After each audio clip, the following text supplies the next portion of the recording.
이제 겨울이 거의 다 지나간 것 같고요. 금방 이제 봄바람이 불어올 것 같습니다. 봄이 되면 제일 먼저 봄을 알리는 전령사가 찾아오는데 그것이 바로 봄비입니다. 봄비가 내리면 겨우내 움츠렸던 식물들이 다시 살아나게 되죠. 들판이 초록색으로 물들게 되고 나무들도 연녹색의 작은 이파리들이 나오게 됩니다. 제가 강의하러 춘천을 가다 보면 계절의 변화를 느끼는데 나무에 연녹색의 작은 이파리가 나올 때 그때가 제일 예쁜 것 같아요. 만약에 그런데 비가 오지 않는다면 추위가 끝났다고 해도 세상은 흙먼지로 가득하게 될 것입니다. 풀들이 이파리 내기도 쉽지 않을 것이죠. 그래서 봄비는 대단히 중요한 것입니다. 비가 내린다 할 때 레인이라고 하죠. 레인이 영어인데요. 영어로 비인데 이게 비가 많이 한꺼번에 내리는 것을 뭐라고 얘기하냐면 샤워라고 합니다. 우리가 목욕탕에서 샤워할 때 쓰는 그 기구를 샤워기라고 하잖아요. 마치 소낙비처럼 비가 내린다 해서 그렇게 붙여진 이름이에요. 그런데 성경에 찾아보면 이 샤워라고 하는 단어가 유독 많이 나오게 됩니다. 시편 65편 10절 말씀을 보면 주께서 밭고랑에 물을 넉넉히 대사 그 이랑을 평평하게 하시고 또 담비로 부드럽게 하시고 그 싹에 복을 주시나이다. 이 말씀이 나오는데 이 문장도 영어로 보니까 샤워라고 하는 표현을 씁니다. You drench each furrow and level each ridge. You soften it with showers. 그러니까 아주 부드러운 그런 소당비를 낸다. And bless its crops. 그 모든 곡식들이 이제 복을 받는다라고 하는 뜻이죠. 여기 이 문장을 전부 다 읽을 생각은 안 했는데 하다 보니까 읽게 됐어요. 이 세상에 존재하는 모든 생물들은요, 비가 내리지 않으면 살 수가 없습니다. 인간도 물 없이는 살 수 없어요. 먹을 게 없이 40일 살 수 있는데, 물 없이는 3일도 살 수가 없죠. 그래서 하늘에서 내리는 소낙비는 정말로 중요한 것입니다. 하나님은 하늘에서 비를 넉넉히 내려서 모든 생명을 살리시는 분이십니다. 동시에 하나님께서는 하늘에서 비가 소낙비가 내려서 죽어가는 모든 생물들을 살리듯이 우리의 가란 영혼에도 은혜의 담비를 내리셔서 우리를 살려주시는 분이심을 여러분 믿으시기 바랍니다. 은혜의 소낙비가 내려야 우리가 삽니다. 시편 68편에 보면 주께서 흡족한 비를 내려주사 주의 기업이 곰핍할 때에 그것을 견고하게 하셨다는 말씀이 나오는데 여기도 샤워라는 말이 나오죠. 소낙비를 내려주신다는 거죠. 우리가 살고 있는 이 시대를 한마디로 표현한다면 어떻게 이야기할 수 있을까요? 영적으로 메마르고 타락한 시대라고 말할 수 있을 것입니다. 건조한 마치 사막과 같은 그런 시대라고 말씀드릴 수 있을 것 같아요. 여러분 은혜를 막 받은 사람들은 성령의 충만함을 받은 사람은 은혜로 얼굴이 환해오잖아요. 얼굴이 환하잖아요. 옆에 있는 분들 확인 안 하셔도 돼요. 다 환합니다. 우리 교인들은 다 환해요. 그래서 우리 교회 설교하러 오시는 목사님들이 다 얘기하기를 아니 어떻게 이렇게 분위기가 좋냐. 다 꽃들이 만발하네. 예.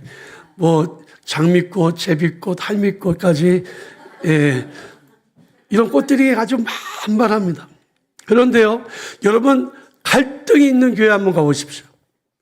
그래 갈 일도 없겠지만 마음의 상처를 가지고 살아가는 사람들 보십시오. 얼굴이 메말라 있어요. 웃음이 없어요. 웃음꽃이 피지 않습니다. 건조하죠. 몸이 건조하죠. 지금은 영적인 샤워가 필요한 시대예요. 영적으로 지금 너무나도 타락해 있어서요. 죄악이 너무 많습니다. 사실 여러분들이 조금만 서칭을 해도 인터넷으로 보면 끔찍한 정말 더러운 죄들이 가득한 게 이 세상이에요. 여러분 마약이요. 우리나라도 이제는 남 얘기가 아니에요. 학생들이 마약을 막 빠져 있고 펜타닐이라고 하는 마약은 좀비 마약이라고 하는데 이게 너무 강력하고 중독성이 강해서 이게 먹을 때는 좋은데 이게 먹고 난 다음에는 좀 지나면 좀비처럼 변해. 여러분 뉴스 보셨을 거예요. 길거리에서 막 좀비처럼 이러고 다니는 사람들 아마 보셨을 겁니다. 근데 우리나라에도 지금 펜타닐 문제가 정말 심각한 문제가 되고 있다고 하죠. 소돔과 고모라처럼 육적인 타락, 음란한 타락, 동성애로 인한 죄악이 관영한 시대에 우리가 살고 있습니다. 인륜 도덕이 무너진 시대에 살고 있죠. 일산 고향 쪽에서 사건이 났는데 여성 2사람이 칼에 찔려서 한 사람 죽었다고 발견됐다. 이 범인이 누군가고 봤더니 그 상대방 쓰러져 있는 여성이에요. 이게 도대체 세상 뉴스를 보면요, 그냥 불쾌해서 이루 말할 수가 없어요. 근데 교회도요, 영적인 능력을 잃어가고 있습니다. 여러분, 교회에 대해서 손가락질 하는 건 이제는 과거의 일이에요. 이제는 아무도 교회에 관심 갖지 않습니다. 세상의 능력을 잃어가니까 세상을 변화시킬 능력도 하나도 없고요. 자기들 그냥 교회를 유지하는 데만 그냥 온 힘을 쓰고 있습니다. 그런데 은혜의 소낙비가 내린 교회와 성도들은 딱 보면 합니다. 얼굴이 은혜로 환하죠. 여러분, 소나기가 내리면 모든 더러운 것들이 씻겨져 나갑니다. 교훈에 쌓였던 모든 먼지들도 다 씻겨져 나가게 되죠. 그래서 영적인 소낙비를 사모해야만 합니다. 그렇다면 우리에게 어떤 소낙비가 내려야 할까요? 첫 번째는 예수 보혈의 소낙비입니다. 오늘 본 말씀에 보면 예수께서 6월절 만찬 자리에 제자들과 함께 음식을 나누고 계시다가 갑자기 일어나셔서 대야를 가져오시고 수건을 가져오시고 수건 허리에다 동이신 다음에 제자들의 발을 씻어주기 시작하셨습니다.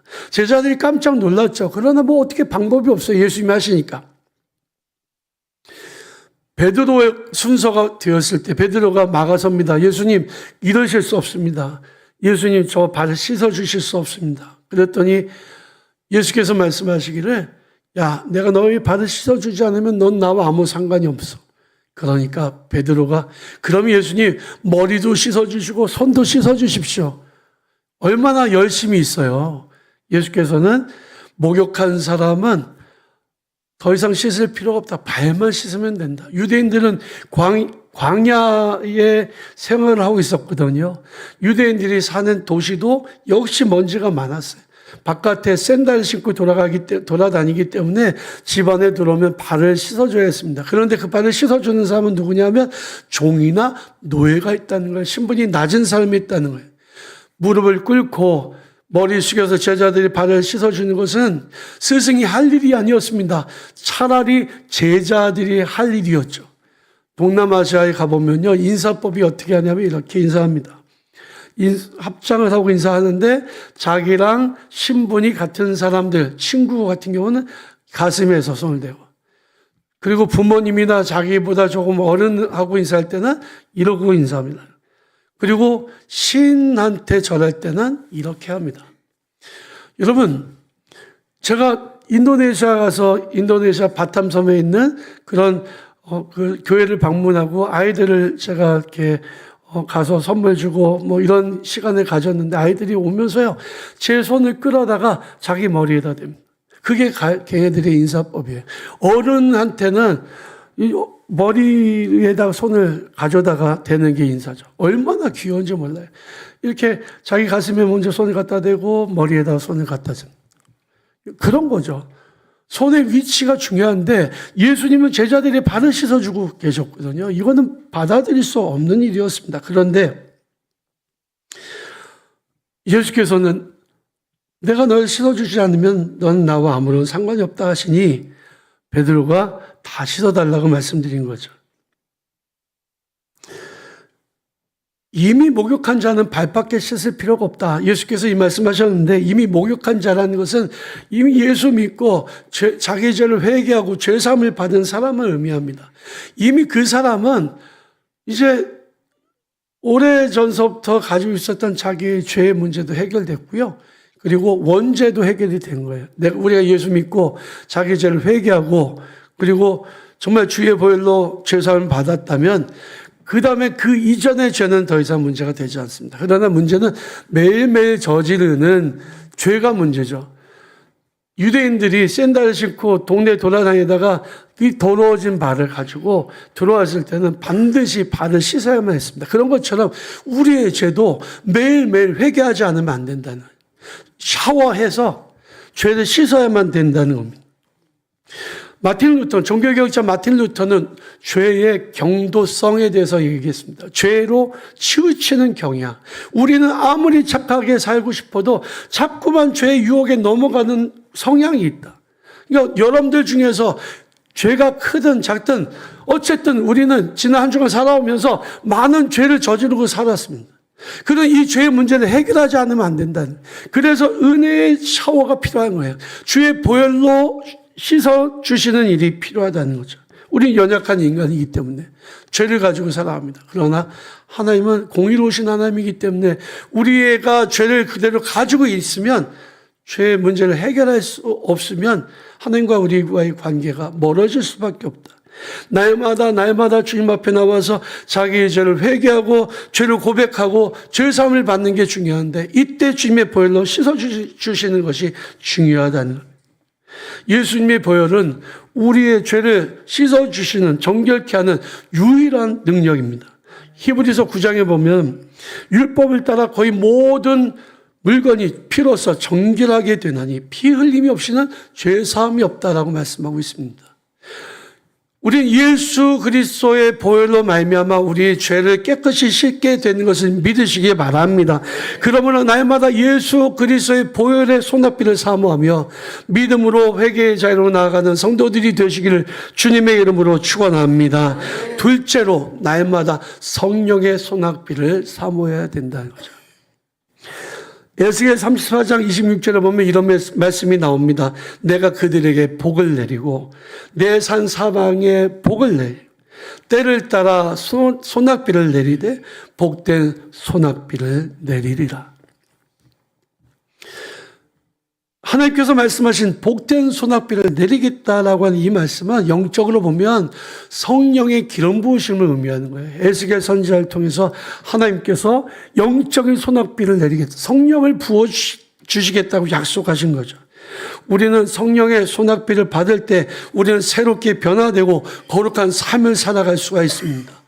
우리는 성령의 이 기름 부으심, 성령의 소낙비를 날마다 사모해야 됩니다. 예수님의 제자들을 한번 살펴보십시오.